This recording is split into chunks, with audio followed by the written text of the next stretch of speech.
Welcome to another midweek devotion. I invite you to look over for yourself this past Sunday's parable of the tenant from Matthew chapter 21. Actually, a better way of thinking about this text is not as the parable of the tenants, but as the parable of the vineyard. In this parable, Jesus gives a retelling of the Garden of Eden and a retelling of the Garden of Golgotha, the place formerly as the Garden of Eden, that is the place of man's creation and destruction, and then with the Garden of Golgotha, the place where Jesus is laid in the tomb and rises from the dead.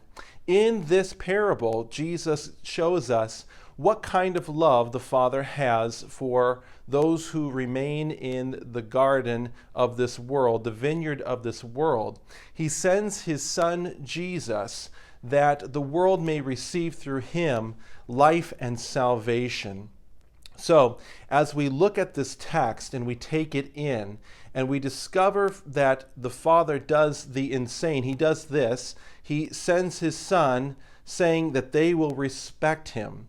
This is a little phrase in the parable that alludes to the aspect of the Father's mercy for the sake of the world. He knows that those who have come before, the prophets and proclaimers, those who prophesied and proclaimed the word of the Lord, that they come and they receive such things as beatings and are thrown out from the midst of the people. He recognizes that they will be even stoned and disregarded altogether. And yet the Lord still desires to send his Son Jesus that the world might have life and salvation in his name.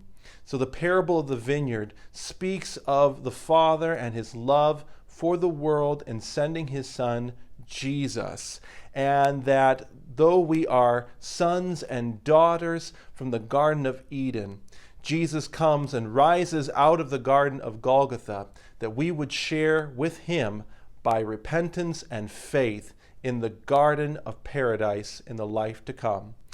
God's blessings to you and God's blessings to your week.